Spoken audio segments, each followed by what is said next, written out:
Good evening, folks. Welcome back to another Monday night live stream. Hope you're all doing well. Hope you had a fantastic weekend. And I hope your week has started off very well too. How's everyone doing? Nice to see you in the chat tonight. Oh, yeah, been a bit of a busy weekend.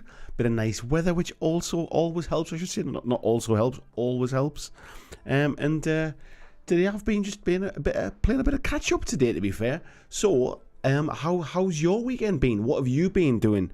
What have you been hobbying with? What have you been doing? What are you doing tonight? Are you painting? Are you just sitting chilling? Are you looking forward to a little bit of chit chat about the main topic tonight? For those of you that haven't seen the thumbnail, and I'm sure you all did, but we will be chatting about some interesting news that cropped up over the weekend about Hornby, a UK company, which we'll come to in a bit, about who they are and what they do, purchasing 25% of WARLORD Games shares, which is interesting in itself. And there's a couple of stories I think they're in there that we can talk about that I think make it a bit interesting. But let's have a look and see who we've got in the chat this evening. Anyway, Tasty Brain Drain was in nice and early, and he says, I'm actually not just here early, but here before anyone else. Congratulations, mate. We've got Deep Red in as well. Hello to you, mate. He says, it'll be interesting to see where this ultimately leads. Will WARLORD products appear on Hornby retail website? Will Hornby add their own lines? Will Hornby start dictating product lines? Yes, there's a lot to talk about there. Blair, good evening. Said he'd be watching on the rerun. He's playing What a Cowboy tonight. Clyde Dashin, nice to see you in as well, mate. How you doing? Blizzaz, all those to you as well. Robin Mankiller, good evening. He says, okay, who is Hornby? We'll come on to who Hornby is. If you're not from the UK, there's a good chance you might not know who Hornby are. However, you might still know their products because they do own lots of other companies as well. But if you're from the UK, I'm assuming you'll probably, especially if you're of a certain age, shall we say, you'll know exactly who Hornby are. Who else we got? Thomas, good evening, Thomas. How are you doing? We've got Yoakum. Good evening, buddy. How's things? We got Colin Mackin as well. Good evening to you, buddy. He said he's been working on his Death Guard Predator for his brother. Very nice, mate. Look forward to seeing the pictures. We got Cardus Dogforge. He says hello. Hope everyone's having a wonderful day.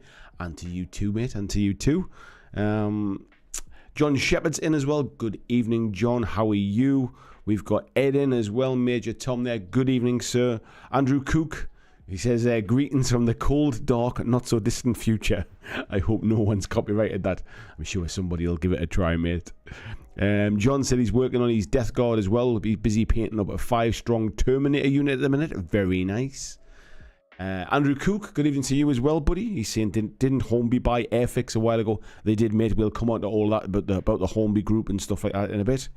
Wayne Hayward, good evening to you, matey. How you doing? We've got Big Dave. Good evening, sir. Dan Pillows in as well. And Haxan, good evening to you too. How are you both doing? Jez Hunt, evening, sir. How's things at your end of the stick? We've got Peter Cooman in. We've got, I think it's, I want to say Mikkel. I hope I'm pronouncing that right. It's either Mikkel, Mitchell, or Mikhail, or I hope I'm pronouncing it right. So whoever it is, however you say it, I should say, good evening. Kodos is in. Good evening to you, mate. We've got Darren P. Hello to you as well. Peter Stockdale. Hello, sir. Darren says he's battling through his D-Day Para Army. Very nice, mate. Super Punky Man, good afternoon to you as well. He's making some progress on his painting challenge. Don't forget this month's painting challenge is a fantasy. I can't remember. I'm sure I had some fantastical fantasy, I think it was this month's challenge. Ed's good, mostly sorting out his hobby space. Yeah, I do a little bit of a sort out. As you can see, there's a few gaps on the shelf here as the painter on my table. As I have been painting. I've been making a start on my Shatterpoint minis. So I've been making some progress. I've got one model completely finished, and I'm batch painting 3 of them together because they're all Mandalorians with similar type armor. So I'm kind of painting those ones together at the minute. But yeah, I've got a few paints scattered around on my desktop here at the minute. Where are we up to here? John said I work every weekend. I work Wednesday to Saturday night. Well, Monday and Tuesday your day off. Let me enjoy your time off. Thomas said he's finally working on his 6mm British Army for World War II. Very nice, mate. Kodos has said he spent the weekend with the lady, which is always good. Very nice, mate. John Estel, good evening to you, mate. How are you doing? He said he's painting Legolas tonight. It's better than painting Legless, mate. Your painting's not great when you've had a few too many drinks. Cardos has said he's making a 9-hour drive to work. Wow. Bobby Clark, good evening, sir. He said he's painting yellow Space Marines all weekend. We've got Mordecai in as well. He said he's looking forward to the topic. Thank you very much. Zingbo, hello to you, sir. He said painting fantasy models for the challenge tonight while it rains outside. We can't have it always, can we? Haxan said he played League of Dungeoneers all weekend. It's an excellent RPG-type dungeon crawler. Currently painting some big pieces for the July challenge. Nice one. Paul Leonard, good evening, mate. He's saying hello from Belfast. Hello to you as well, mate. Welcome to the chat. Coda says the latest things from Warlord were not that great, like the epic American Civil War line, not just advertised for 30 years war and then only adding flags, but the model quality itself was bad too. Interesting, mate. Mark Burton said it's lunchtime. Enjoy your lunch, mate. Michael says in English it's Michael. You nailed it. Thank you very much, mate. John says booze might be a good excuse for my painting.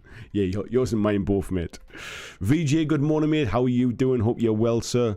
Tony Howell, good evening to you as well, fella. Koda says interesting thing is Mantix teased a tan. Oh, I'm assuming that's a tank from Warlord Games for Firefight. Yeah, I saw a few little things about that. We'll maybe touch on that tonight as well. Robin Mankiller said he's cleaning out his garage / shop / studio and getting ready to make a channel. Excellent, mate. Good luck with it. And Curtis is saying, early Civil War, not American Civil War, sorry. Yes. And he says Robinson will be doing, and he's doing some research at the minute. It'll be in the next few months. Yeah, research, mate. It's always worth doing. There's lots of things that if you rush into it, you'll notice there's lots of things where you think, why the hell did I bother doing that? So it's definitely worth doing a bit of research. So, VJ says good to see Mantic circling back around to firefight stuff. Yeah, I think it's always they're kind of I would say that what Mantic tend to do is they focus very heavily on one thing and everything else seems to fall by the wayside when it comes to kind of news and noise about it. So for example, Firefight had a big kind of fanfare last year, had quite a bit of noise, and then it's been pretty much Kings of War ever since. And Firefight almost, to the untrained eye, I think, and to anybody quite new to the game and quite new to Mantic, they might have assumed it was kind of like it'd been forgotten about a little bit. There's been no new releases for it. There's been nothing really talked about, but they're starting to kind of circle back to it now as well. So they released a bit of a roadmap of what's coming for Firefight in the next few months and up till the end of the year. So it's quite interesting to see that Firefight it's getting a few tweaks and stuff like that as well. I'm not sure it's 100% needed, but yeah, maybe I'm not that close to it, to be fair. Sunderland saying evening, I found some old Shadespire, not Shakespeare, Shadespire Skaven which I never used. Now I'm painting them and thinking about it to get some additional monks or better rat ogres to build a full Warcry warband out of them. Very nice. And Kodos is saying too tired from work to type correctly tonight, I guess. I know the feelings, mate. I know the feelings. Jez said he's making a weird giant wooden goat figure with a human swinging in its chest. Swinging in its chest. Wow, for Veritwood. Aye, it looks as odd as it sounds. Mini Mundus, hello mate, how you doing? He says they will get some soon. And the trailer today. Next month, a new start. Yeah, so they've got it. We do know that they've got a new 2-player starter set coming with 2 different. So it's essentially still the same rules, but they've got 2 different new factions in it. A little bit like what they do with their Kings of War stuff, where they have these sort of 2-player starter set, very much kind of in the vein of what GW do with those kind of 2 army box type things. We know we've got tanks and stuff coming now as well. There's been some mention of basically Mantic repurposing some of Warlord Games' Gates of Antari's tanks. I don't know how far this is true. It was just something I read in a comment today online. I've not seen anything official about it. So maybe that's where the new tank stuff's coming from. But yeah, there's quite a bit of stuff starting to kind of come around again now. And then, of course, in the background, whilst Mantic are chatting away about Firefight, I'm picking up the Kings of War baton and carrying it on with my Kings of War slow grow campaign. So if you haven't already started taking part in that, it's not too late. There's always time to get involved with that. You can still get involved with the Kings of War slow grow over the summer. VG says, yeah, they really need to have a dedicated person to each system who will keep at least a minimal amount of hype going on each system. I kind of agree. I don't necessarily agree with having a person linked to each system necessarily, but I think they need to cover all of their different systems on a more regular basis rather than hitting it really, really hard, like all the time kind of thing.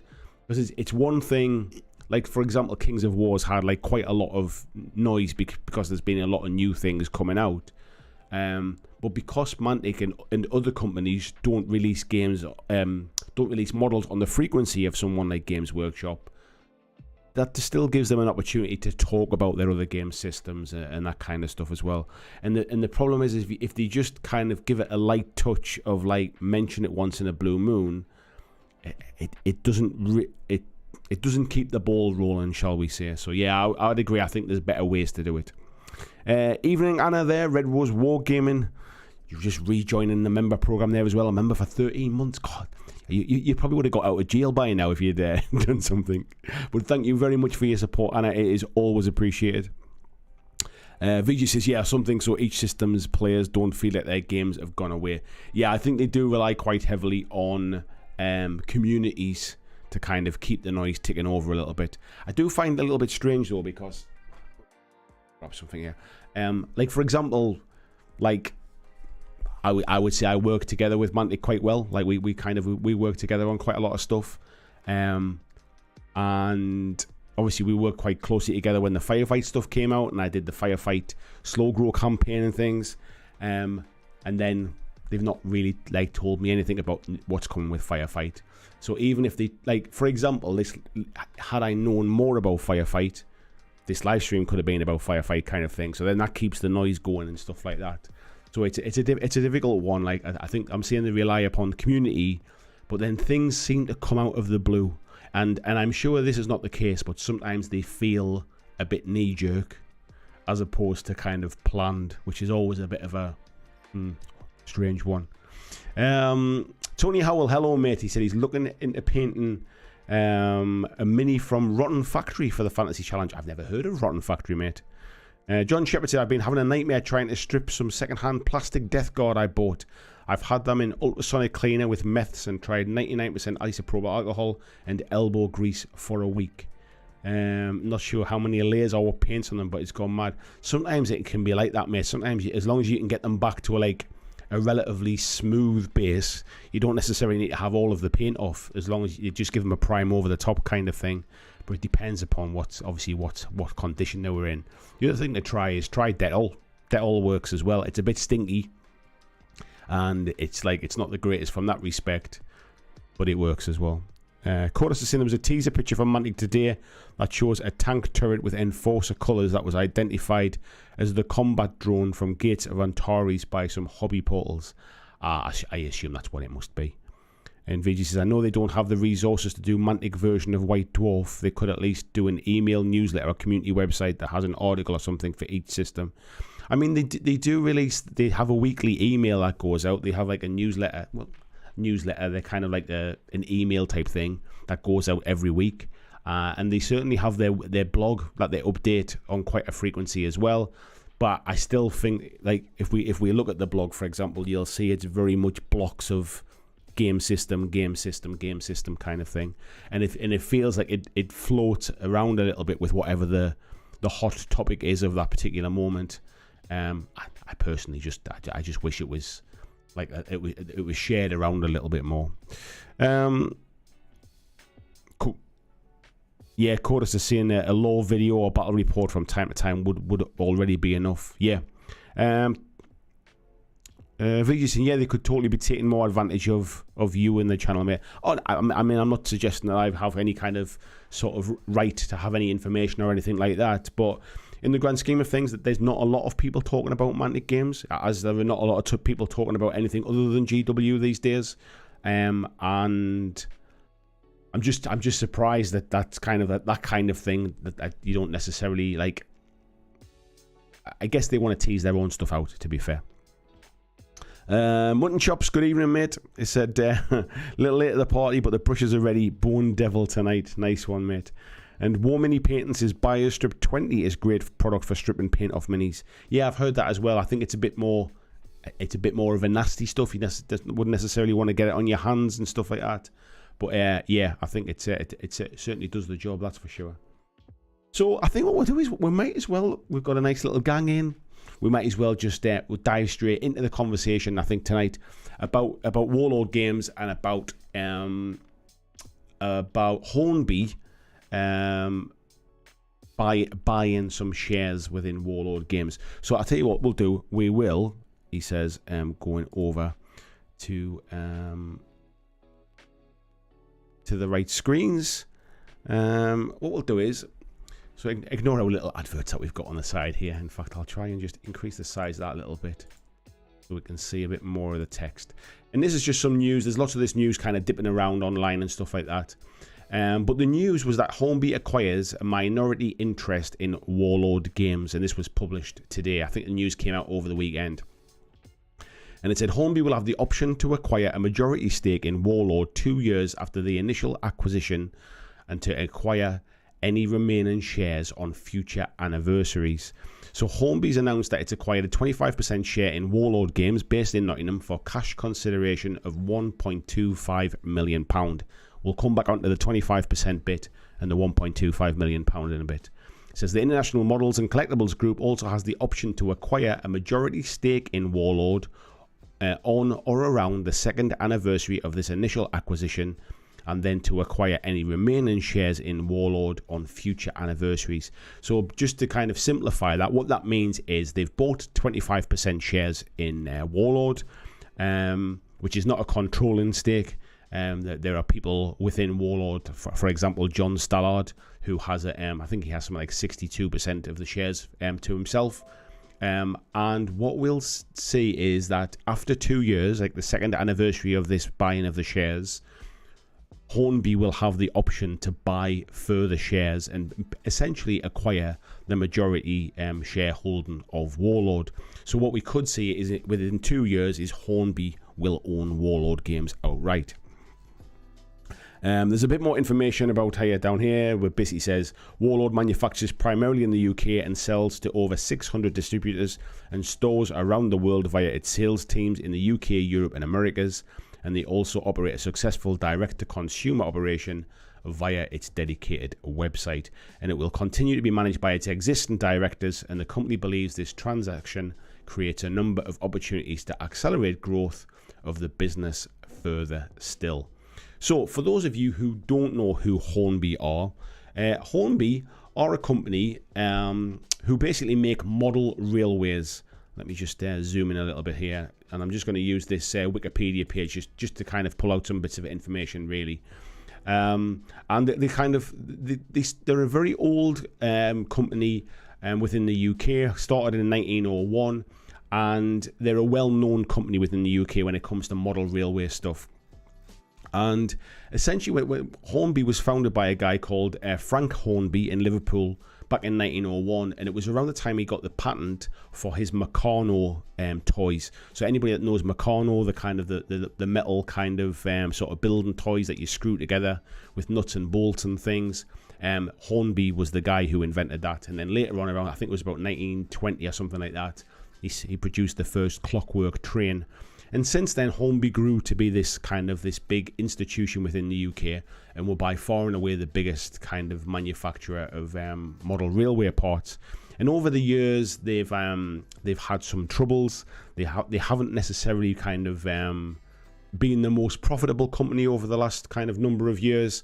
They were bought out, and then they were basically sold back into private ownership again. And They then became they were bought by a company called Phoenix Asset Management, a British company who basically kind of bought them back, and who are a company who specialise in turning around companies that are not doing particularly well.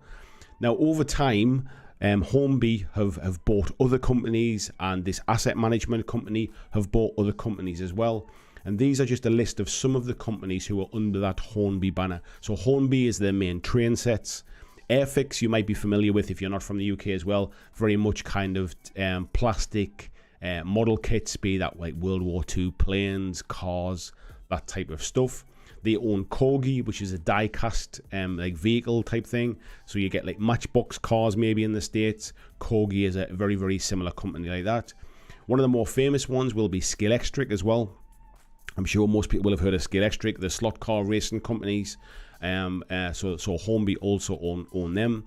They also own Humbrol, which is the paint brand as well. So very much like where you have kind of sort of paints within that kind of Airfix model kind of building fraternity. Humbrol paints are very, very popular in that. And then they own a number of other companies which are essentially like model railway companies from around the world. So Rivarossi, for example, is the equivalent of Hornby really, but in Italy. I think Arnold is in the US. I think Juef might be in France. And there's a number of different companies as well that they own. And they also own some companies that make model railway buildings and kind of scenics and stuff as well. So Hornby themselves are a relatively sort of decent sized company.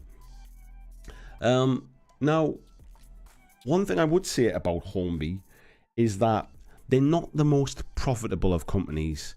So I've got some notes here that basically in 2020, during the pandemic, when everybody was stuck at home and everybody really discovered the love of kind of having a hobby and things like that, and GW shares went absolutely through the roof, Hornby posted their first profits in 8 years that year.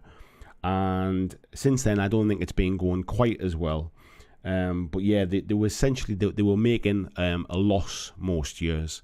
And it's interesting, it also says in the report here from this, about this acquisition, or about this sort of acquiring of shares, that Hornby are a company that have got about £9 million of debt, or £9 million loan that they have either from their parent company or from somewhere else.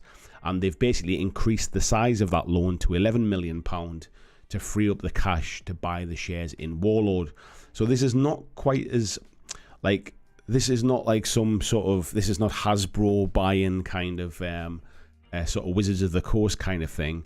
This is a company that's not the most kind of stable, but is definitely a kind of company that acquires other hobby brand type things.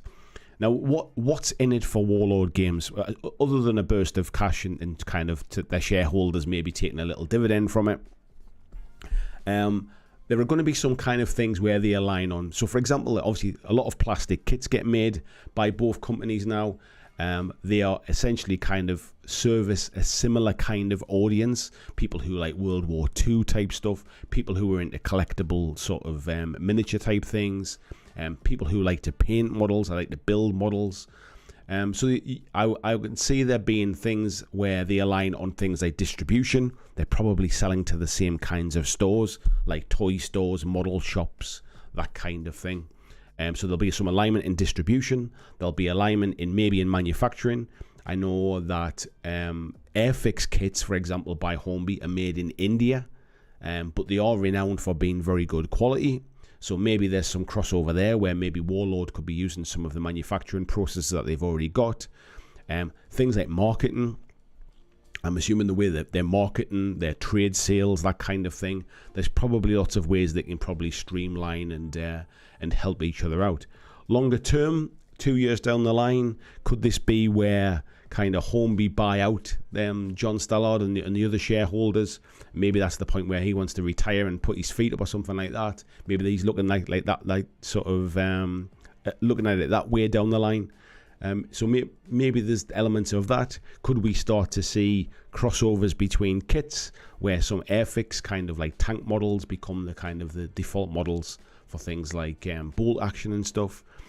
I think essentially there is there's already some crossover with the companies, because what you might remember, or you maybe don't remember, is recently the two companies were working together on these Airfix Blood Red Skies. And essentially what they were doing is they were basically selling sort of, I'm saying full scale, but I think they're like 172 scale airplane models that were used in the Battle of Britain, for example, and you could use them to play bigger scale games in terms of the size of the models, bigger scale games of Blood Red Skies. So yeah, they had a few of these kits, so you can kind of see here with a nice kind of big a big map, a bigger layout, and using these bigger scale Airfix models. So they've been kind of dabbling a little bit in the background anyway together. And interestingly, I read a quote as well from John Stallard, who's the majority shareholder of Warlord Games and one of its co-founders, was that he's always seen Warlord Games as a bridge between Airfix and Games Workshop. He sees Games Workshop as the exciting kind of miniatures games, and he sees Airfix as like the historical modelers. And he's always seen that Warlord Games is like a bridge between those two things. So I think he's kind of like, he's got a fondness for Airfix and for that kind of World War II model type stuff, which Hornby obviously owns. So that's the kind of the first bit, like, is that it was a bit of a surprise, I suppose. I mean, I don't see it as, I don't think Warlord Games are necessarily in trouble and that they need investment. I don't think they're coming at it from that particular point. I don't think that Hornby are on that stable a footing that they're looking to kind of expand massively through sort of acquisitions at this stage. Maybe it's like maybe they're just getting their foot in the door with Warlord. Maybe they're seeing things like train sets are not selling the way that they used to, and that they're seeing things like maybe miniatures games, or maybe seeing a bit more of a resurgence with the popularity of Games Workshop, and maybe they're trying to sort of diversify their portfolio of companies and maybe try to reuse some of their assets elsewhere. So I think there's kind of different things in there, but it kind of come out of the blue. It was quite interesting. Now, one of the other points is they paid 1.25 million for 25% of the company, which then basically essentially values Warlord Games at £5 million, which I was trying to get my head around. Like, is that a fair valuation? Is the company worth about £5 million? It seemed a little bit low, I would suggest. I mean, their turnover, their revenue is about £5 million ish. So I probably would have expected the valuation to be a little bit higher. But to put that in context, Games Workshop's valuation recently, based in July of this year, was $4.59 billion. And what we're saying is Warlord at $5 million, which is essentially $6.4 million. Like, that just shows you the scale of difference between the size of those companies. Like, it is massive. I had a quick look to see kind of like where Mantic was in comparison, and Mantic have roughly like a £5 million kind of revenue as well. So I think in terms of revenue, Mantic and Warlord are probably not that dissimilar in terms of that kind of stuff.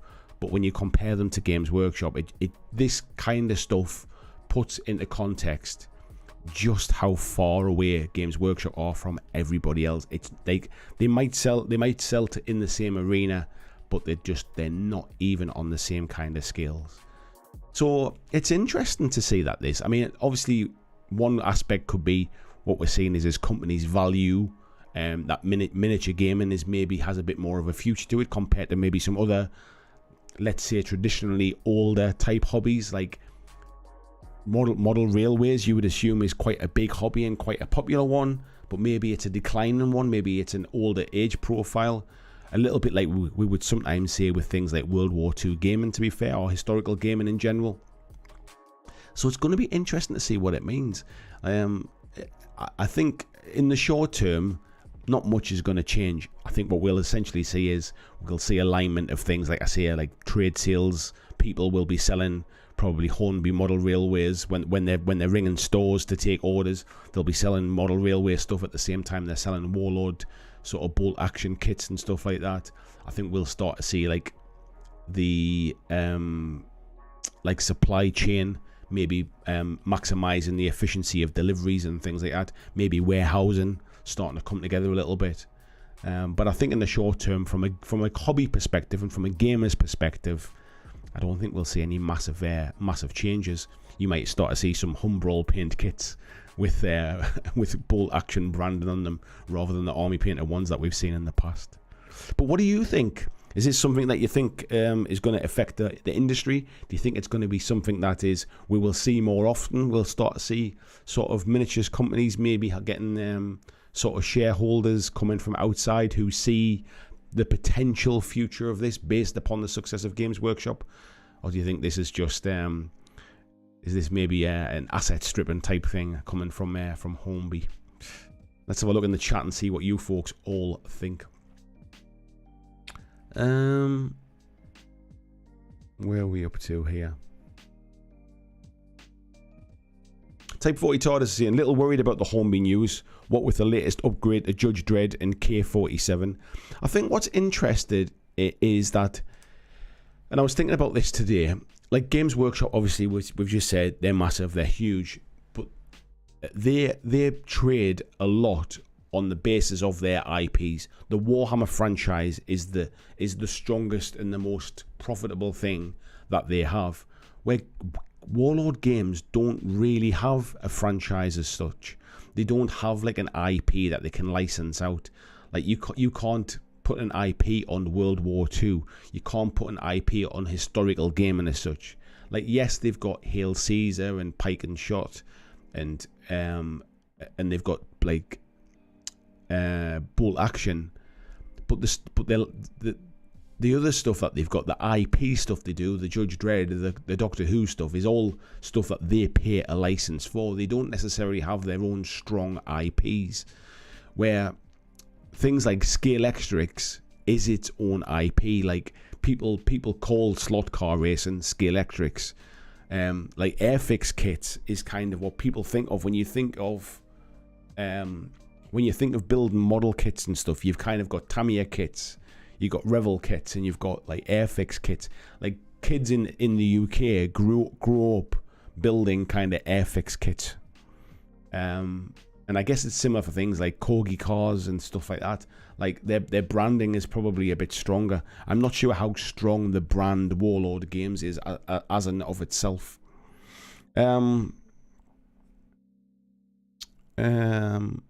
Minimundus says, I think we haven't had Conflict 47 news in the last 3 years. Yeah, I mean there is that since they bought Conflict from the original owners. They've not talked about it too much, to be fair. VG says, I'm excited about the Hornby thing. If it means Warlord can take advantage of manufacturing of Airfix and Scalextrics, it might help with distribution. I think the other side, is that I'm not really sure that they're struggling with distribution and stuff like that. Like, I wonder how many places this sort of gets a foot in the door that they're not already in. Maybe different markets, maybe foreign markets and stuff like that. I mean, it's very difficult for me to understand like what's their presence in Australia, for example, compared to some of Hornby's other products. So yeah, who knows? Clyde says, it sounds like a lot of positive spin on corporate hogwash. There is that, mate, as well. VJ says, seeing Warlord stuff everywhere that sells Airfix and Scalextrics would be great. Yeah, I can imagine it. Like I say, it's in this country. I guess Warlord is sold everywhere you'd expect to see it. Maybe in other countries it's not. Paul saying, yeah, Hornby owns lots of brands, including Airfix, Corgi, Scalextrics, and Humbrol. Yeah, we covered those ones.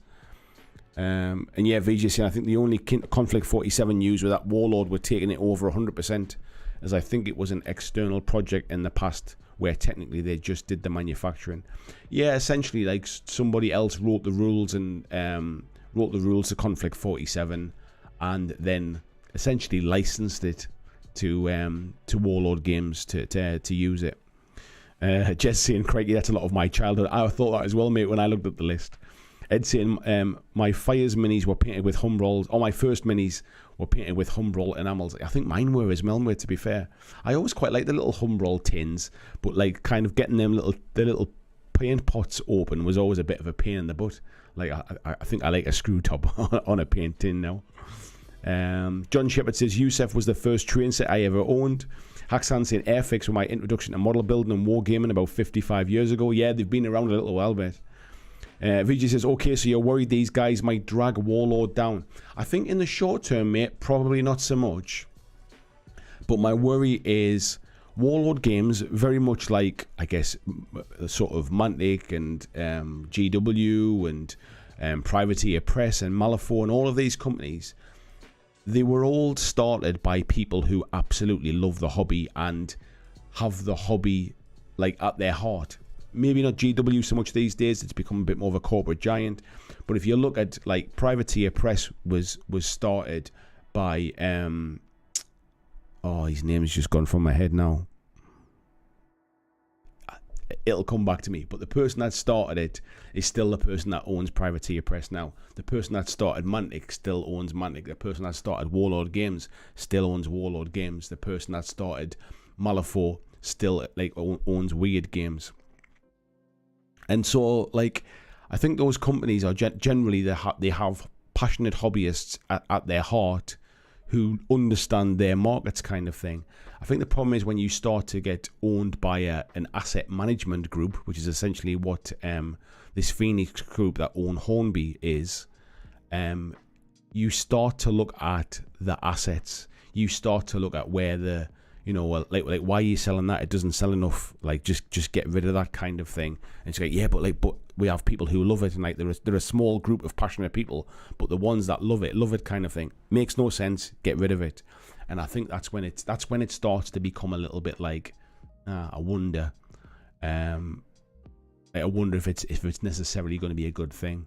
I think in the early days you won't see much change, but I think like 2 years down the line, if Hornby suddenly decided to exercise the right to buy more shares, and people like John Stallard and Paul Sawyer and Rick Priestley, who basically run Warlord Games, if they start to kind of step away because they've essentially been bought out, and let's be honest, like, no disrespect to these guys, but they're not getting any younger. Maybe they are looking to retire. Maybe they are looking to wind down and make a little bit of money out of kind of the hard work that they've put into it over the years.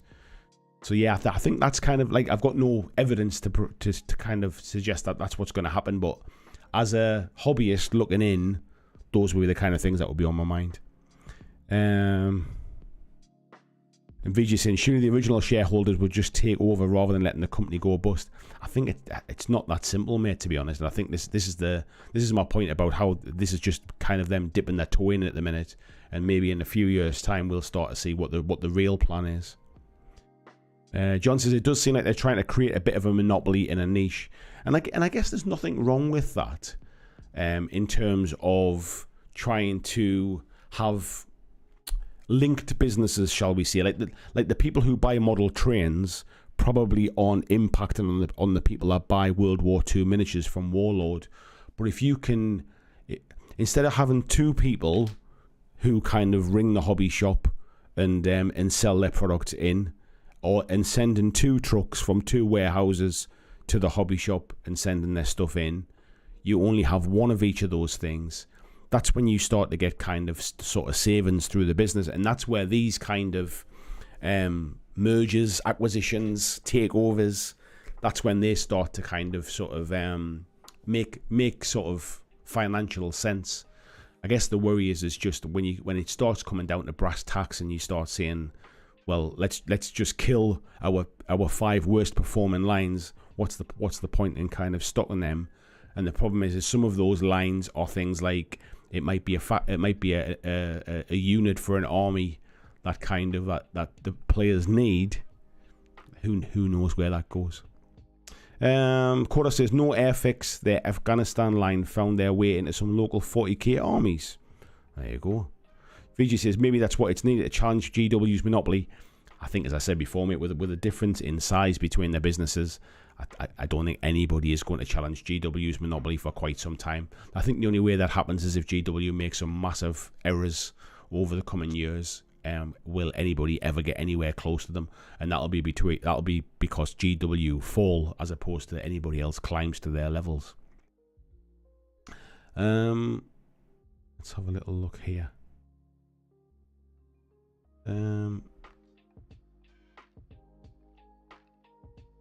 Let's jump ahead quite a bit there. Let me have a little look here. Yeah, scroll back a little bit. Here we go. Yeah, Jez is saying IGW are bigger than the fishing industry. They're huge, mate, honestly. Tony says, I have fond affection for Airfix. That started me off 50 years ago. Matt Wilson, by the way, that's the guy I was trying to think of from Privateer Press. You just remind me with your name, Mark. He says, revenue isn't the main influence of the value, profit is. Hornby themselves posted 16 million in revenue, but 2 million in losses. Yeah, exactly, mate, and that's my point. I like a 5 million valuation for, or a $6.4 million valuation for Warlord versus what did I write down? A $4.59 billion valuation for Games Workshop. Is just to explain the size difference, basically, and that when people say like, oh, Warlord are a big company when it comes to kind of historical stuff, I think that just kind of gives an idea of the size. Vijay in Airfix is Minecraft for over 40s. Andrew says part of the GW valuation is on the IP of Warhammer. Warlord don't have much in the way of IP. Yeah, just what I was talking about, mate. Yeah. Mark says, I think Hornby's trying to stay relevant. Yeah, I mean, there's a guy who worked for Hornby who's been around like for quite some time, who just, I guess he was kind of nicknamed Mr. Hornby, and he's just recently retired, and he's left the company about a month ago or something like that. So I do wonder if this is like linked to some of that as well. Like, has since he's gone, have they decided to do something a little bit different? But who knows? It's saying Airfix models are sold in an incredible variety of places. Access to those retail spaces could be huge for Warlord. It could be, mate. I mean, for example, a prime example is like Hobbycraft, a big kind of a little bit like Hobby Lobby in the States. Hobbycraft in the UK, they sell all of the Airfix kits. They sell all of the Humbrol paints. They used to sell Mantic Games models a number of years ago. They also used to sell Games Workshop kits a number of years ago, but they don't sell any of that now. They don't sell any miniature stuff anymore. So maybe this is a route in for that kind of stuff. You know, start to get a few starter boxes on the shelves in hobby stores and things like that. Paul says, I think you'll see a number of changes. Humbrol paints being pushed via Warlord's website being one. I wouldn't be surprised to see Bolt Action start getting vehicles made by Airfix. Yeah, I just wonder whether it's a case of, when it comes to that kind of World War II stuff, I think that generally the idea is to do something that nobody else is doing, because there's so much crossover between it. There's not the kind of the need or the perceived need to buy official models, if you like, the way people treat maybe Kings of War, or maybe treat Warhammer, or maybe treat Age of Sigmar or something like that. So yeah, I think it depends upon whether they can make it work that way. VG said it would be great to see big capital players come into the minis hobby to challenge GW dominance with some economy of scale and big marketing budgets. I think if people thought that they could do something with it, they probably would. I mean, look at what's happened with things like Wizards of the Coast, with Dungeons and Dragons, and with Magic the Gathering and that kind of stuff. Like, I think where people see the market leader and they can add something to it, and they can utilize that IP, I think that's where they see the big bucks. I think the problem is pretty much everybody else is so small, it's like it's irrelevant really in the grand scheme of, like, people who come in with big money expect to make big money, and I don't think they see that there's an opportunity to make big money out of that kind of stuff. Clyde and Corgi make all the Thunderbird and Captain Scarlet toys. Jesse and Scalextrics and Wargaming would be great to mix tank racing and chariot racing. Andrew says Scalextrics has IP. They did F1 cars back when I used to buy them, but that was decades ago. I wouldn't say that they had an IP as such, but they're a big brand name. Like, they are the #1 brand in slot car racing kind of thing, or they certainly were years ago. I know there's the companies like Carrera and stuff now who do that kind of stuff, and I know like slot car racing's changed a lot over the years, where you have like much more digital stuff now, as opposed to the old just kind of like sort of on a wire kind of thing, just putting power through the track. There's fancier systems now, and I think other companies might have caught up a little bit and maybe even surpassed them. I'm not up on slot car racing, but Scale Electrics were the brand. But in the same way, Subbuteo were the brand, like we're a big brand when I was a kid as well for like table football type thing. And I know they've made a bit of a comeback, but like they're never going to be like a major player type thing. There's more nostalgia, I think, in that kind of stuff. And I wonder, a lot of the names in Hornby's range feel like nostalgia brands. I wouldn't say that they were brands that are going places, shall we say. They are brands that might still be popular within their kind of niche, but I think they're kind of like they've had their best days are potentially behind them. Mini Munda says Conquest from Parabellum seems to be going to get bigger. I think it just depends upon local markets, mate. I think it's a game that they've put a lot of money behind. It's kind of it's owned by people with money as opposed to kind of trying to raise capital there. I think they've got I think the company that owns Parabellum essentially are like investment or property investors or something like that with plenty of spare cash, and this is a nice little side project type thing. And I think it's growing, but it's still never going to be like, it's never going to take over Age of Sigmar or something like that. VJ saying Slane and Judge Dredd are very, very local IPs.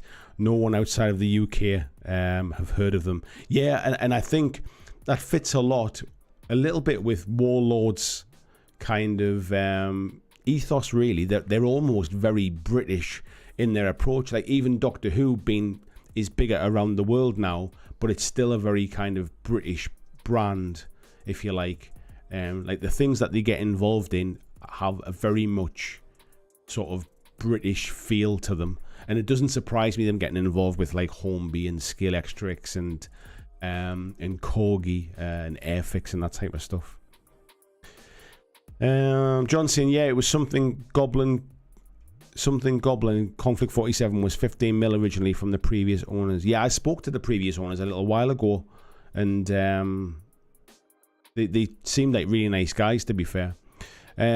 Andrew Fairbanks, hello mate. He says, good afternoon Andy, I'll catch the show later this week as I didn't bring headphones to the hospital. Wife and our new baby Drake have done a great job and plenty healthy. Congratulations mate to you, your wife and the family, mate. And I hope everybody is fitting well, mate. But yeah, thank you for dropping in to say hello. I appreciate that, mate. Yeah, VGC and GW's IPs are international. They are now, but they weren't originally. It's something that grew over time. Simon Tuckley saying, I don't think there'll be an impact due to this. Maybe Airfix pushing models for bolt action, but the main thing will be the logistics, which I'm sure will help both parties. Yeah, that's kind of where I see it at the minute. They're pretty much like sort of I think they see that there are shared avenues where they could probably help each other at this stage. Donald Cowie says, was Hornby in bankruptcy not so long ago, so do have money to buy Warlord games? Kind of yes and no, mate. So yes, they were. I think back in 2017 they were on the stock market and they were pretty much going under. And this asset management company essentially bought them back then, privatized them again, as in it's not a publicly listed company with shares, and kind of, I say rescued them, but essentially it made a loss every year for 8 years prior to 2020, and I think it made a loss last year as well of about £2 million loss. And as I mentioned before, they essentially got the money to buy the shares in Warlord Games by going further into debt. So they have a loan, or they have like debt with somebody of about £9 million, and they basically borrowed an extra couple of £1 million to buy these shares. So, do they have money to buy Warlord Games? They got money. I'm not saying that they had their own money, but they got money from somewhere. Yeah, VJ saying Humbrol enamels were my first penny paints. Yeah, I'm sure they were mine too. Zingbo saying Gumball have shifted from pots to dropper bottles for their acrylic paints in recent years. If they can, maybe even Games Workshop may eventually make the change. I quite like Games Workshop paints. I know I'm not the only one. So, but And also he says not Gumbrol, sorry, Humbrol. From dropper bottles from pots to dropper bottles. I think the ones I've seen in my local hobby shop, like the hobby store thing, or what's it called, Hobbycraft. I was sure that they were still like little pots, but maybe I'm just remembering the old days. Andrew Cook says asset managers can do weird things to companies. Look what happened to FFG under Asmodee. Yeah, exactly, mate, exactly. And John says, you wonder if they'll quite get things like campaign books cost a lot, but they keep the game alive and drive model sales. Yeah, that's kind of what I was trying to think of, really, is that like a lot of these hobby companies are started and are controlled and are managed and owned by people that have either started with Games Workshop or are very, very passionate, either passionate sculptors or passionate painters, or they're just passionate about the kind of the hobby. Like, if you look at the different companies, and I can go through them, like now, you've got Weird Miniatures was owned by basically a couple of guys who, one was a painter and one basically wanted some miniatures sculpted, and that was how he started. He wanted particular kinds of miniatures sculpted from to paint, and they were built for painters, and then essentially he had a whole range of miniatures, and said we should try and build a game for them. So that's where Weird Games came from. You've got Warlord, we've just talked about, basically John Stallard and Paul Sawyer, made redundant from Games Workshop and started off Warlord Games. He'd always wanted to kind of do historical miniatures, and Games Workshop weren't interested in it. So as soon as he kind of went off on his own, that's what he started doing. You've got Mantic with Ronnie Renton, XGW as well. I think he was he sales or marketing director or something like that. Still thought that there was a market for kind of like reasonably priced miniatures, and decided to do his own thing with that. You've got Matt Wilson that we've just been chatting about with Privateer Press. Very much a kind of a creative person, like loves the law and the world in the background, still actively kind of involved in Privateer Press now. And you go through all these miniatures companies, even Games Workshop, really, like back in the day before it became huge, was created and founded by people who just loved the hobby. You've got Goblin King Games, like with Moonstone, sort of doing it sort of part-time in the background alongside another job, until eventually it become big enough to be able to kind of carry it on. So a lot of the games and the companies that we support and we kind of and we play their miniatures games all come from a place of kind of passion, basically, and maybe the business side of it isn't their first love, if you like. So yeah, I think it's just it's interesting when the suits come in, if you like, when the suits come in with money, just what can happen, kind of thing. Yeah, VJC and Matt Wilson. Yeah, that was the one, mate. I couldn't remember his name. Fabian Roford says Bolt Action have slowed down their boot release. Maybe the 3rd edition is coming. Warlord Games have always actively said that they're not a big fan in bringing out new editions of games, because they don't think that they need them. They're very much a miniatures company. They want you to buy their miniatures. They want you to kind of be involved. Like World War II doesn't change, kind of thing. The rules are pretty stable. They don't want to sort of not devalue, but like sort of what's the word I'm looking for? They don't want to make old books not useful anymore. I can't think of the word I want to use. So I think they've actively kind of done that over the years. Like Bolt Action's only on its 2nd edition, even after all the years it's been out. So yeah, I don't know. Maybe there's other reasons for that, but I've not heard any rumblings about a 3rd edition coming.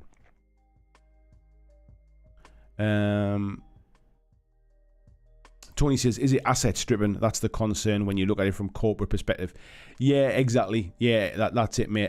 And what you tend to find is asset management companies look at the assets and then strip away the bits that's not like sort of working for them, kind of thing. But what they do is they pick out the bits that's useful before they basically sell them off. And that's sometimes what can happen. I'm not suggesting that's what's happening here, but I've seen it happen in other businesses. Vijay says, not that simple. I'm sure it's not, but hey, 25 years with minimal business growth proves I'm not the best businessman.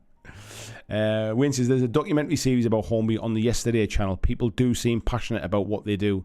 I think Hornby as a company up until recently, I think, still had quite a lot of like Hornby people who would have been around for a long time. But I think like in any of those kind of passionate companies, like I say, this guy that was like Mr. Hornby, he's just retired. He'd been around forever. I think he basically started off as like a sales director, or started off in sales, ended up as a sales director, and then ended up like quite sort of senior within the business. And so I think like a lot of people in those businesses probably were, but they don't own those businesses. Like I say, it's these asset management companies that own them. Kazbob says, I hope Hornby do a 28 mil scale train set. I wonder if we'll see like loads of World War II missions all set around a railway station, or again a train track. Let's have a little look here when I scroll back.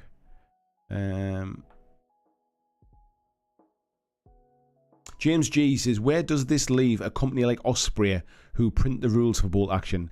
It doesn't really change them, mate. Osprey are a publishing company. So essentially what happens is they just publish books for people in the same way that they publish their own rules. Osprey are just a third party in the same way. How can I liken it? In the same way... I'm trying to think how I could liken it. I can't think of anything directly, to be fair. But Osprey are a publishing company. They're a book company. They obviously just they do a lot of like World War II type stuff, like historical books, as well as gaming stuff. And I think they've just WARLORD have just always used them to publish their books. Really, I don't think this would really necessarily change this. It's not like the other companies that Hornby own are in that kind of publishing arena or have games, to be fair. Donald Cowie says, would Hornby have better reach for WARLORD Games product into normal high street toy shops? I think the problem you've got, mate, is that normal high street toy shops don't exist anymore, and I think this is why the likes of Hornby and Scale Extrix and Corgi and stuff are suffering these days. Like, kids are not buying train sets anymore. People who are buying train sets are 50-year-old blokes who used to collect train sets when they were a kid, and now they're coming up to retirement and they've got a spare bedroom in the house and they're creating a big layout kind of thing. Like, it's not like high street toy shops now won't have like sort of big sort of areas for that kind of stuff. So yeah, yes, it might get them into those shops, but I don't think those shops sell a lot of the Hornby stuff to start with. Mordecai saying, in that context, the complete collapse of Embracer Group in the video game space doesn't bode well for a Hornby buyout. I'm not familiar with that, mate, to be fair. Ed says, AMG are about the only people with a chance of toppling GW right now. Yeah, I'd agree with that, mate, to be fair. I think, you know what, there's no right reason with a little bit more, like another big license or something like that. Like, they've already got Star Wars, they've already got Marvel. You know, if they could get a license, let's think, if they could team up with somebody like Hasbro and get a like a Magic the Gathering miniatures game license or something like that, then I could start to see like there's some real traction in AMG. I think the only sort of ceiling to AMG's success really is the fact that it's not their own licenses really, and I guess they're at the whim of Disney at the moment. One day just going, right, thanks very much, we've had enough now, kind of thing. Donald Cowie says, did see Peachy's podcast this week. Fact, GW was in 2015 on the edge of bankrupt. I saw the sort of clickbaity title type thing. I've not watched the podcast thing, but yeah, if you go back and you see their shares and stuff like that, like I remember making a video a long time ago about, and I think I used the title saying that the General's Handbook saved Age of Sigmar, and it was probably a bit like sort of tongue-in-cheek at the time, but what I meant was that basically like Age of Sigmar was on its way out. They'd killed off the old world, they brought in Age of Sigmar. Age of Sigmar was not hitting well, it wasn't selling well. people didn't like the idea that there was no points values in the game. And when the General's Handbook came out, it kind of revitalized Age of Sigmar. And from that point onwards, we also saw a new edition of 40k come out very, very close after that as well. And things started to turn around and things started to climb again at that point. But there was a point mid sort of 2010s when they weren't in great shape. That's absolutely true.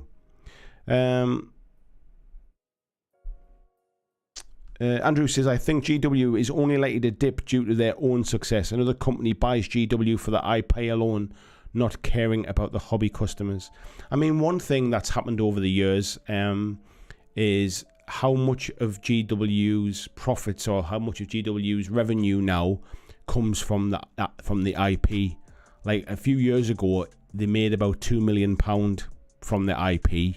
And most recently, I think they made something like about £25 million from the IP. And I think they're starting to realise now that in order to grow, like there's a ceiling on how many models they can sell kind of thing. There's a ceiling on how many models they can produce. And there's also a ceiling on how much they can charge for them. So in order to keep growing, they're going to have to really sweat that Warhammer 40,000 IP, and I'm sure they would love to do the same with the Blood Bowl licensing. I'm sure they'd love to do the same with the Age of Sigmar licensing and all that kind of stuff. So maybe that's what we'll start to see over the coming years, is we'll see them really going heavy into IP type stuff, and maybe the miniatures side, like as you say, might become like less of a, not less important as such, but it might not become the most profitable part of their business. Summerlin says, do you have any connections to Warlord? Do you know anybody there to ask what they're expecting out of it? I mean, I can send an email, but I guess what you'll get back is the corporate line of what's exactly in those kind of like news reports. So for example, John Stallard has said in that news report, we're very much looking forward to working closely with Hornby, as we have been big fans for many years. We see this as a huge opportunity to continue to build Warlord long into the future, as well as to contribute in any way we can to the future success of Hornby and its stable of iconic brands, as there are innumerable opportunities and synergies in sales, marketing and production. So that's kind of tells you that's the kind of corporate stock answer that you'll get. And it says here that the bit I didn't read out before was the acquisition has been funded by an increase in Hornby's current loan facility. Phoenix UK Fund Limited, the company's subordinate lender, has agreed an extension to the term and the amount of its existing secured credit facility. The facility has been extended from 9 million to 11.25 million, and the term extended by 12 months to the 31st of December 2024. The company will have the option to draw down on these funds to capitalise on the positive momentum in the business and increase investment in future development plans. So the parent company is essentially just basically loaning them money because they keep making a loss every year. Where are we up to here? VG says, I can't see anyone in mini painting wanting to use Humbrol enamels. Yeah, probably not, mate, to be fair. Dev Slavin says, curious how this affects Mantic potentially using old Antares miniatures for Firefight that they've hinted in their Facebook posts. I don't think it affects it at all, mate. They've obviously, like, they've made their agreements in the same way Mantic use, is it Black Seas or Black Sails? I forget what it's called. They use their rules and stuff like that for Armada, and some of their ships were even used. Some of the Warlord ships were even used for Armada as well. I think it's just two companies have an agreement to do something. Mantic's probably just sort of just buying some stock basically through Warlord kind of thing. That's probably all it'll be. And I'm assuming Warlord probably have stocks of them sitting on their shelves because Antares doesn't really sell anymore. Paul says, Warlord tanks for bolt action are currently made by Alateri. Can't see Hornby wanting to maintain that relationship. Yeah, potentially, mate. I mean, it's something that obviously that they've been done historically, and it'll probably not happen very quickly. But if there's an opportunity to make those in-house now, yeah, I can't see why you would continue with the old stuff. And yeah, Andrew's saying something similar about that as well. Donald says, what does this mean for Modifius Games, Airfix Battles game system? I don't think it changes anything in those respects. I mean, these are still just agreements between companies.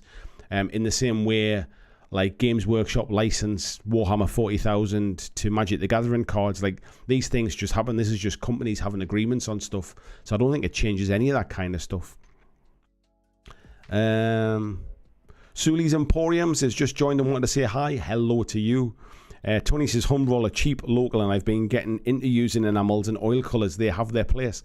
I've just never really used them, mate, since I was a kid. VG says, Carrera do the Mario Kart slot cars, so that's the slot car brand in our house. Yeah, I think Carrera do a lot of the more modern stuff, and I think they probably innovated more with... they do a lot of stuff now where you can kind of change lanes, because in the old days, the way slot car racing worked is basically you put a DC current through the track, and that kind of drove your car along. Because it's more digital now, I think you can kind of switch between lanes and all that kind of stuff, and move around, and you have like all sorts of things linked up to time the cars and tell you their speeds and all that kind of things now, like through iPad apps and stuff. And I think Carrera kind of were one of the companies that really pioneered a lot of that new digital stuff, and maybe Scale Xtrix fell behind a little bit. Have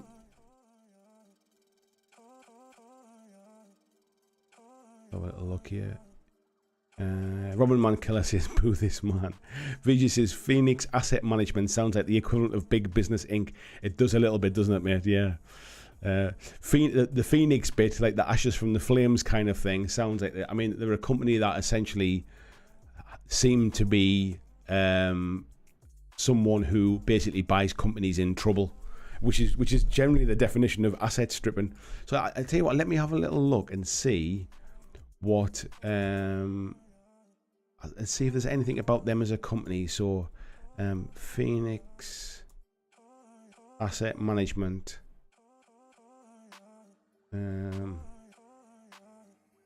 let's have a little look and see if it says anything about who they are and what they do. No,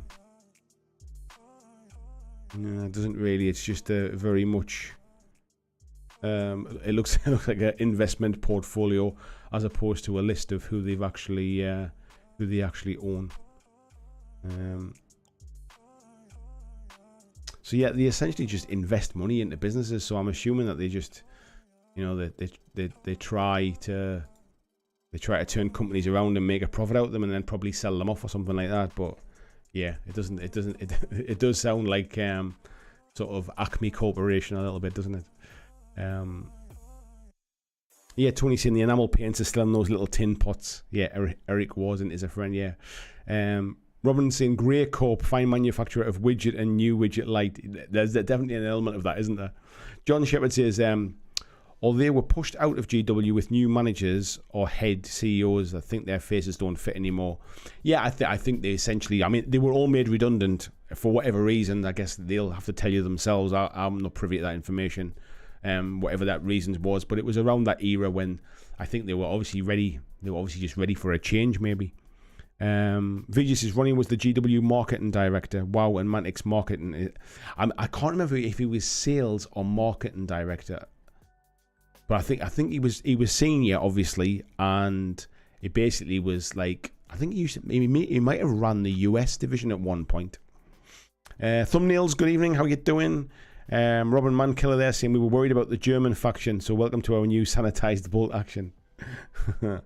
And Robin saying nothing to fix or tighten up in second edition. Yeah, I think that's exactly the case, and I think that's where sort of bolt action is with second edition. It's not something that necessarily needs a third edition. And Warlord are not known to kind of release a new edition for the sake of it. At the end of the day, they're not going. You can't fundamentally change your armies, can you? Because they're kind of fixed by the sheer fact that they are historical. Obsolescence. Thank you, Ariel. I think that might have been the word I was trying to think of. Yeah. Obsolete. That was probably it. Yeah. Let me scroll back a little bit here.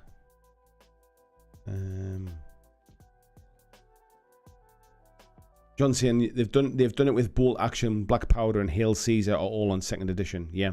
Robin says I would love to see the War Tech movie forward, or the War Tech move forward, like Conflict 48 or even 50. I guess Didn't they sell off Gates of Antares back to somebody, back to the original creator recently or something like that, and there's a new edition of that coming out at some point.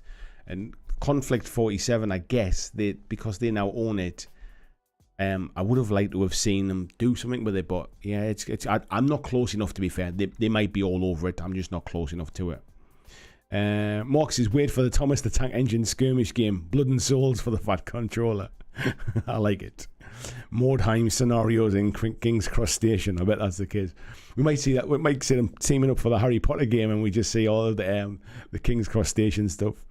Robin says, you've got World War II covered in every way. Embrace the creative alternative history and run with it. Loved coming back and seeing the Mark II Soviet heavies. New to me anyway. I think the problem is that World War II stuff is still popular, isn't it? And I wonder how popular alternative history stuff is. I think it's very much an acquired taste, isn't it? Clyde saying, my 4-year-old wants me to spend hundreds on train set for him. Yeah.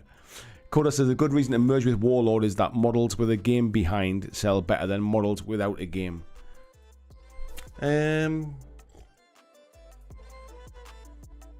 Yes and no. The kind of models that Airfix sell, for example, don't really need a game. Like that they are, like, the hobby is building and painting and collecting those kind of models, like big race cars and big sports cars and big World War II planes and ships and that kind of stuff. Like, have I got the website up here? Like the kind of stuff that like Airfix or, let me see, where are we at? Here's the website. The kind of stuff that Airfix are selling, like this kind of stuff is very much is the hobby itself kind of thing. I mean, they've obviously got these kind of like starter sets where you get the little pots of paint and stuff in them as well. I mean, the price wise, they're very much at the low end of the market kind of thing, like around £12 for these kits. You'll obviously see them cheap in like online and stuff like that as well.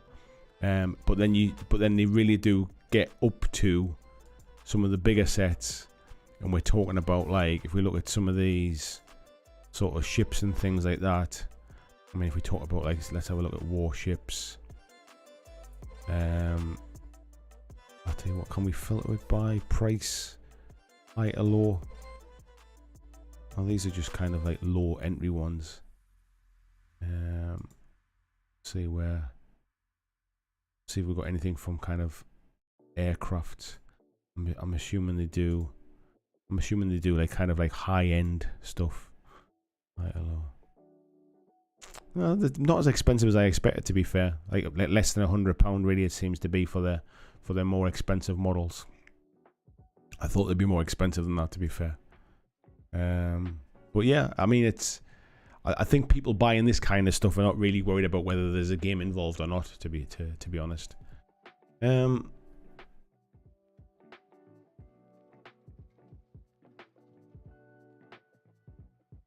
Super Pumpkin Man says, I'm not sure which to use since I'm painting something ocean themed for this month. Should I use normal base or clear base? I think it's entirely to you, mate. It depends on how you're going to use it. Thumbnail says, every train collector I know is over 60 years old and collected them from child's age. Yeah, and I think that is generally what's happened is that it's an older demographic now. I wouldn't say I don't think I know anybody that collects train sets. I mean, I might know the odd person that's got a train set in the loft of when they were a kid or something like that.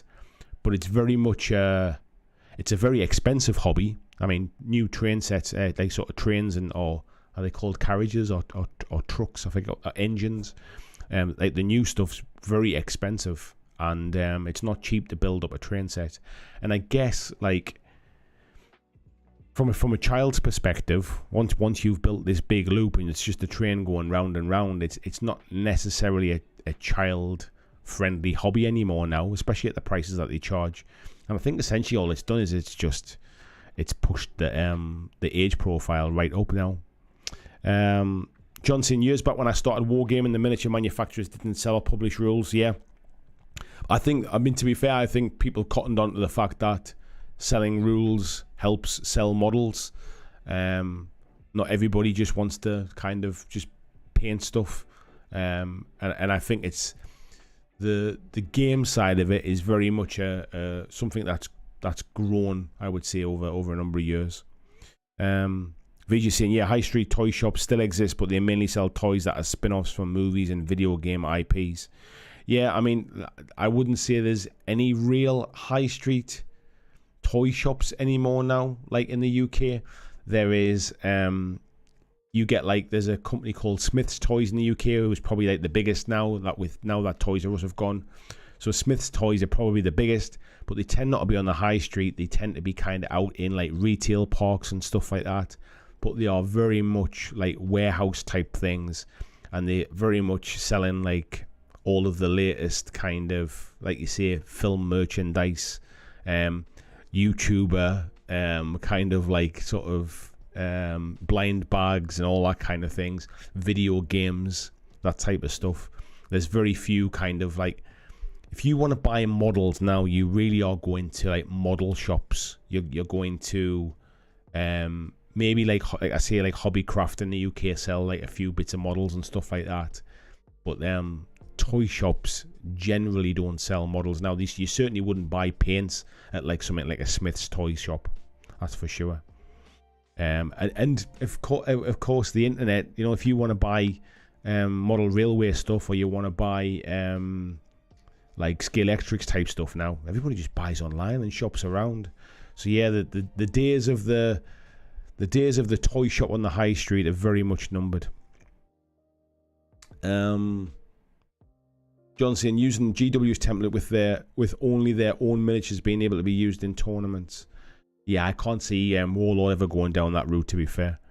Tony says, I would use Humbrol enamels, admittedly not in the same way that I used to 50 years ago, but I'd still use them. The metallics are still something special. Yeah, I've been a long time since I've used the enamels. John saying, I know WARLORD did Victory at Sea with Mongoose Publishing. Not sure if that's still a thing. Used to play Mongoose games, but they seem to lose the IP almost as soon as it was released. A lot of WARLORD stuff seems to be like that. It seems to kind of come and go quite quick. Let's have a little look down here. Paul says, did someone say Mantic had suggested they might be using some Gates of Antari miniatures for Firefight via Facebook? Yeah, I think I read the same thing as well tonight, mate, as well. And I don't think they've confirmed anything yet. I think somebody's said, oh, that's a Gates of Antari's model or something like that. But it would make sense if that's what Mantic are doing to quickly expand the range of vehicles for Firefight. It's not being confirmed though, mate. Certainly not something I know of for certain. Mini Warmut, hello mate. Said he's building some iron belches while listening to the chat. Good stuff as usual. Thank you very much. Paul says 172 Airfix are cheap enough that a war game based around them will be quite affordable. I guess that's what the whole Blood Red Skies thing was for WARLORD, really. I mean, it's cheaper to buy a 172 model, I think it is, than to buy like a kind of like a 28mm scale stuff that we would use. Ed saying rolling stock. Yes, I knew there was a technical term for it, mate. Yes, thank you very much. Zingbo says there's healthier competition in the scale model market than there is in the miniature gaming, so kit prices seem a bit better there for war game models often do. I think there's also they probably sell more models as well, so there's more, like, for example, a box of Space Marines, which is probably the biggest selling box of models that Games Workshop sell, still only has a kind of like a finite appeal, if you like, where I think something like a Spitfire, model probably sells all over the world. It's probably most people's first like dipping their toe into kind of painting, sort of building models or something like that. He's probably like a tank or an aeroplane or something like that. I think they generally probably just sell better. Haxan says, my 60-year-old brother-in-law has a huge train set and still lives at home with his mum. No stereotypes there. Explore Norfolk says the average price for a Hornby locomotive is anything from $250 to $300 these days. Cost prohibitive to most families and kids. And good evening. Hello, mate. Yeah, that's the thing. It's like it's not a kid's hobby anymore now. I guess in the same way you could probably say miniature wargaming might not be a kid's hobby anymore now. It doesn't need to be a kid's hobby. Like, it can be a hobby for adults, but I think saying that in the selling, the target market is to sell it in toy shops, is probably counterintuitive, to be fair.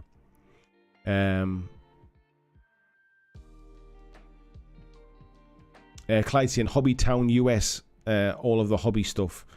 Yeah, we generally just don't have those kind of stores here in the UK anymore now.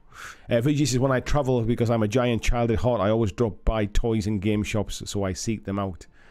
Yeah, you'll not find many over here, mate, when you're here. You'll find like a board game shop, and you might find like a shop that sells miniatures, like a hobby shop type thing, and you might find a shop that sells like models, and they might sell like there's a shop in the Northeast I think it's called like Northeast Model Centre. Let me see if I can find a website for them, because they're what I would call the last real like model shop. Northeast Model Centre it's called.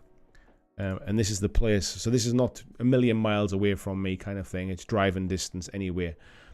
So they got like RC cars and boats and trucks and stuff. They've obviously got miniature gaming stuff, but obviously Games Workshop, Warlord Games. They've got like models like die cast and plastic kits. They've got their paints like acrylics and enamels and stuff.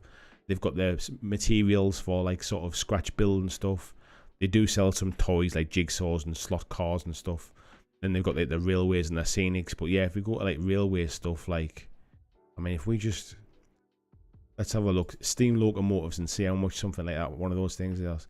Like, these are like £100, £140, £242, like £260. These things, they ain't cheap either. Like, you're kind of this isn't that's not a hobby for children kind of thing. But I would say, I mean, I don't know whether there's a picture of the shop or anything on here. Oh, you can kind of see it there. Like that's what I would class as like the last bastion of like old school hobby shops. Like those kind of places don't really exist anymore now. They're very, very few and far between in the UK.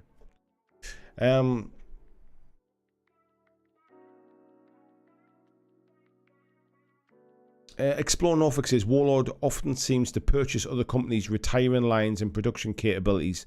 Though they might not support the game as such, the models themselves can be used to supplement their own line. Yeah, I guess you could say that they do their own kind of version of asset stripping, really buying up competitors and then basically just keeping the good bits for themselves. Andrew saying, is it Airfix used to publish a rule set back in the 70s and 80s? I've got the World War II rules. I never knew that, mate. John saying that I like sometimes going to Northeast Model Centre. Oh, that's the one I was literally just talking about, mate. Northeast Model Centre, just outside of Chelsea Street. I need to pick up some paints or supplies and sometimes pick up a model kit for a change. Yeah, that I would say that's the last of the hobby shops really, mate, to be fair. Or certainly within any kind of distance of where I live anyway. Zingbo says Edinburgh has a major die-cast model railway shop called Wonderland Models. Recently it's got heavily into selling GW Army Painter Vallejo stuff. Think it must be worth the space.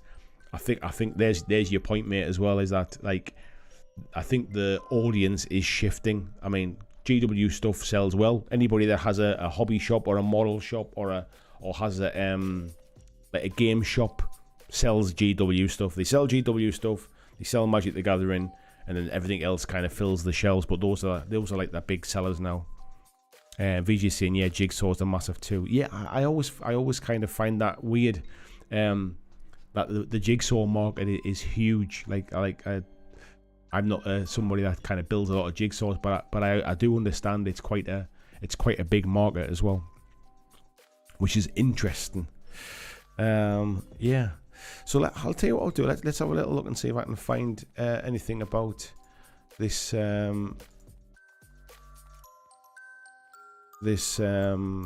firefight new tank type thing. See if there's been anything in the community. So what we've got here is today's Manic community stuff is why Firefight is your next must play game, and they're basically like giving you reasons why you should play it and stuff like that. Is there any unique settings, friendly welcome community? There's no pictures in that one. I think they've been teasing some stuff on have a little look. Is Gates of Antares still a thing on Warlord games, is that still a thing? Don't even think it is. I think it's missing from there. Yeah, I think it's completely missing now, isn't it? Yeah, I think it's completely missing from their site now. So yeah, maybe they've just got some old stock of the stuff then. Let's have a look. Gates of Antares. Let's see where you can buy that from now. Is that one still on the... Oh, I think it's got its own website now, hasn't it? Here we go. Products, let's have a look. We're talking about tanks, weren't we? I've got no idea. This is not the most... Not the most useful of websites, shall we say. So, oh, is that the heavy support drone? Is that what the thing what people were talking about? Is that one of those? Antares has been sold back and it's undergoing. Yeah, I think it's. I remember reading about it. I couldn't remember who it had been sold back to, but yeah, it. Oh, so is that combat drone? Is that one of those things? Is it? This is the one that people were saying that they saw on the Mantic site. Yeah, it'll be interesting if that's what they're doing. Then they're basically just repurposing this stuff and using it in firefight. Because I did, like, interestingly, I did see I saw something the other day which was like a firefight, like a roadmap type thing, and I saw it, but I didn't see it on the Mantic site. I think I saw it like on Facebook somewhere, and I've got no idea where it come from. Let's have a little look. If I just go to news and see if there's anything in here. No, I don't think. See, this is what I mean about, like, it's a mixture of stuff where you get the information from. There was a proper full-on roadmap of the firefight stuff, and it's like it's not on the site anywhere, kind of thing. So where do you find it? I'll try and see if I can find it on Facebook anywhere, and kind of and have a look at it that way. But it's weird that they go to the trouble of kind of putting that information together, but then it doesn't. Oh, I'm assuming that. So this must be these must be the tanks that people have been talking about here. These things here.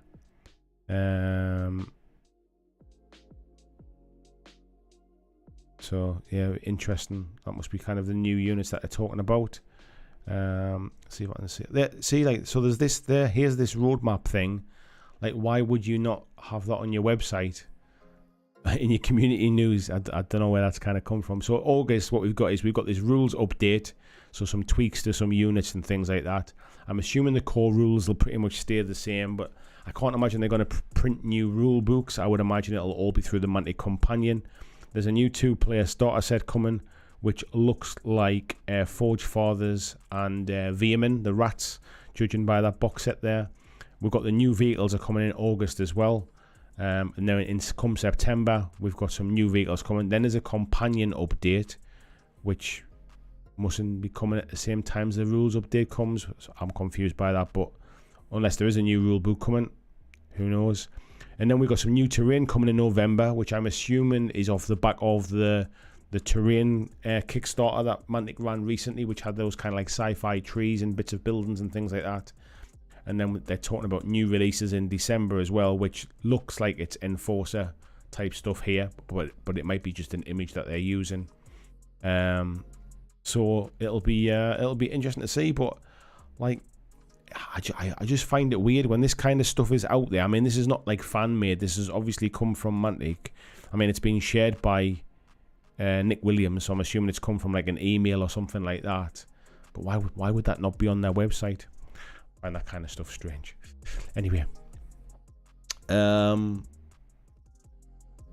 Ed's saying Pokemon and Digimon make a lot of money for friendly local game stores too. Yeah, Digimon I'm not familiar with, but Pokemon you're completely right, mate. Yeah, yeah, VG saying £120 for a Thomas model train. Yeah, Ed's saying yeah, the D&D minis line flies off the shelves. Yeah, John saying I missed Beaties. I used to go to that shop. I remember hearing about Beaties. I don't think I ever had one local to me, but Beaties was that kind of hobby shop. VJ saying the scale on most of the D&D minis puts me off. Not a fan of true scale. Chunky is funky in my book. I guess it's personal taste stuff in it. Paul saying I bought a Robotech kit from Hasgawa.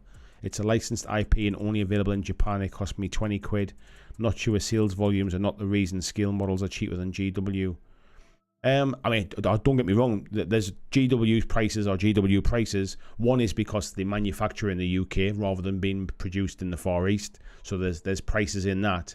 The other one is because they're a limited company, like where they're a public limited company, I should say, and they're on the stock market and they've got shareholders, so their prices reflect the fact that they make profit like that. So there's a number of reasons why their prices are kind of more expensive than some of those like sort of just model kits and things.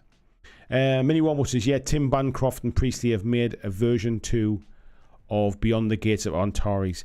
Tim Bancroft, did I read that name today? Is he one of the shareholders in games in Warlord Games, I believe? So is Rick Priestley as well. Ed's in time for bed. Take care, mate. Thank you very much for popping in. Thomas says, I think the picture was a screenshot from the teaser video Mantic has uploaded on YouTube. Yeah, the video. Oh yeah, that picture was a screenshot from it. Yes. Blitz says, I got that roadmap in an email from Mantic. Yes. So it came in an email, but then they didn't put it on their community site. And VG saying it could have just been a kit bash by someone that made it into a promo shot. No, I think it was from Mantic. Did a bit of a teaser video today that didn't really reveal that much, to be fair. But it was in that video as well. And Colin saying the tank is Wolverine. The tank is the Wolverine from Rampart Archon Studios. I mean, that would make sense. Archon Studios make some of their miniatures now, so it would make sense if they already produce like a plastic kit. That's what they're doing as well. And Mini Warmate saying it's all by Skytrex. I think that basically linked back to the Warlord site somehow, so maybe it was just the old stuff that was still there. Vici says that new terrain is the plant Kickstarter stuff you did. Yeah, with a few bits of buildings and that as well, mate, I believe. And John saying there used to be a huge Beaties in the Metro Centre. Oh, I can't remember that, mate. I don't remember Beaties at the Metro Centre. Yeah, it doesn't seem to ring a bell, mate. I'm sure I'm not arguing with you. I'm sure it was there. I just don't seem to remember it. I remember like Toys R Us having like a range of like Scale Extric stuff and things like that in there, and train set stuff. But I don't really remember Beaties at the Metro Centre. VJ saying Mantic Market not quite hitting the mark. Yeah, anyway, I think, folks, I'm going to call it a night there because I am absolutely sweltering here. It is red hot here. The lights off the studio lights and stuff like that are making me melt. So I think I've kind of run out of stuff I wanted to talk about tonight, to be fair. So I think we're going to call it there. I will be back next Monday, and next Monday will be my last stream for a few weeks because then I'm going to go on holiday with my family next week. So yeah. Let me know in the comments. Like, come back after this video goes live. Let me know if there's anything you want to talk about next week. Anything that you want to specifically kind of have a chat about. Maybe we could chat a little bit more about Firefight if we know more of what's happening about it. Maybe it'll be a bit less like kind of sporadic and a bit less teasery, trailery at that point. But we'll find out for next week. So yeah, take care, folks. Enjoy your week. Should have more videos coming this week as well. I've got a couple that need editing at the moment, and I'm trying to hold some back for while I'm on holiday as well. So yeah, watch out for those. And yeah, take care, and I'll see you next Monday. Bye, folks.